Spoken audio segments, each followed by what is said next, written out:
好啦，嚟到第15條啦，咁係一條都幾長題目嚟嘅，咁但係呢，其實都計啲唔係計啲冇乜刁鑽嘅嘢啦，教過晒㗎啦，其實係。咁首先睇睇條英文題目講咩先啦。Cafe Company Cafe Company 呢個餅嚟，其實係兩件大街個公司名啦，即係總之係 cafe 啦，咖啡店啦。Manufactures a variety of food，咁生產一啲食物啦。The prices and quantity， 即係價錢同埋嗰個數量啦 ，P 同 Q 啦。Produced for 2023-2024 are given in a following table。咁自己睇翻我表啦，應該好清楚㗎啦。跟住就稍等先嚇，睇翻個表先。係啦，個表我呢度冇 cap 過嚟啦，但係自己睇翻啦。A、B、C、D 啦，其實就冇乜特別嘅啫，都係拉氏拍氏就廢説啦。OK，重點就係頭一句啦，用2023做 base year 啊嘛，計拉氏啦 of 2024啦，照舊啦，計拍氏啦 of 2024啦，全部都係咁啦。跟住 C part 啦，就用 A 同 B 答案，計翻廢説指數 of 2024。OK，冇音嚟嘅，全部都係咁樣嘅。講過好無數咁多次啦，拉氏係點啊？拉氏係年舊啊嘛，用舊年做嘅數咯。跟住就拍氏係貪新啦，用今年啊嘛，得唔得？諸如此類啦，呢度慢慢寫咗落去睇啦。唔記得嘅話就温翻啲錄事啦。一口訣講好多次嘅係咪？當然啦，即係如果上堂都聽得唔係好明㗎啦，咁你到睇完嗰陣時候，當然好容易搞亂 L 同 P 啦，拉氏拍氏嘛。講多次個口訣啦，就拉氏係念舊，就拍氏貪新啊嘛。L 舊 P 新啦，即係話。拉氏呢就鎖死用舊嘅 Q 嘅，拍氏用新嘅 Q 嘅，其實呢個口訣就係咁嘅意思咯。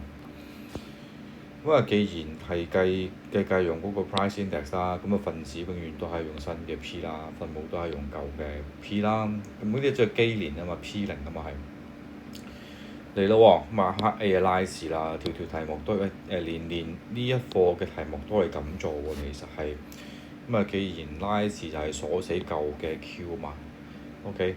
我哋淨係睇2023年嘅 Q 啦，即係兩年都係用舊嘅 Q 嚟好計啦嘛。所以你見到個 Q 咪呢度兩個都係 Q0咁解咯。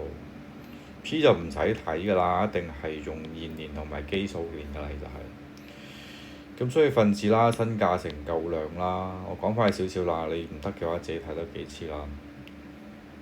所以呢，04年嘅價乘翻03年嘅 Q 就咁樣啦。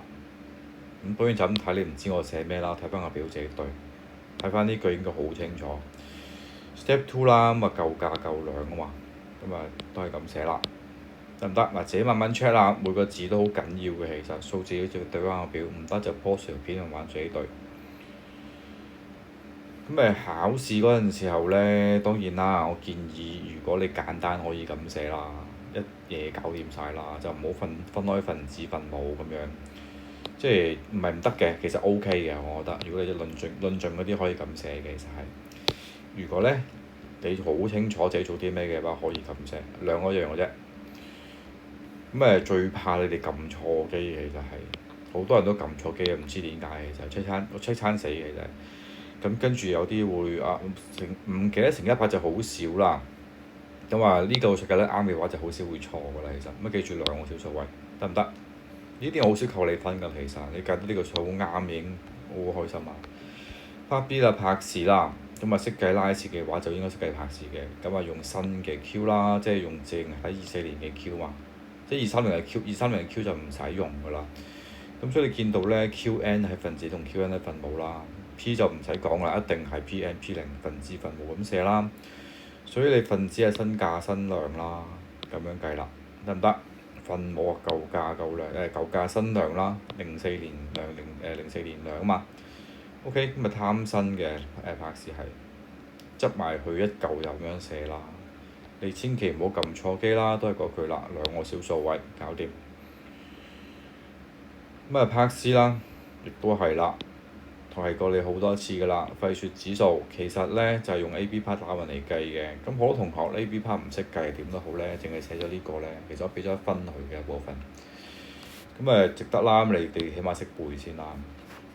我就唔係淨係你喺第一版抄個題，唔係寫呢個，其實你要將兩個數抄嚟嘅，將你上面錯嗰兩個數抄嚟，唔好淨係抄呢個，咁先至攞到佢一分啊！唔係淨係寫呢個英文唔 OK 啊，我覺得。咁所以啦，無論你好似寫份數又好，將 A、B part 答案咪寫落去都好，咁你都會有滿分㗎啦，咁樣計得唔得？咁小心啦，如撳機易錯嘛。如果你直接撳長式嘅話咧，就建議都唔係建議啦。其實咧，你驚論盡嘅話，咪加括號咯。OK，實際上就唔使加嘅，有啲人論盡咪自己加翻咯。咁呢個咧就係第15條啦。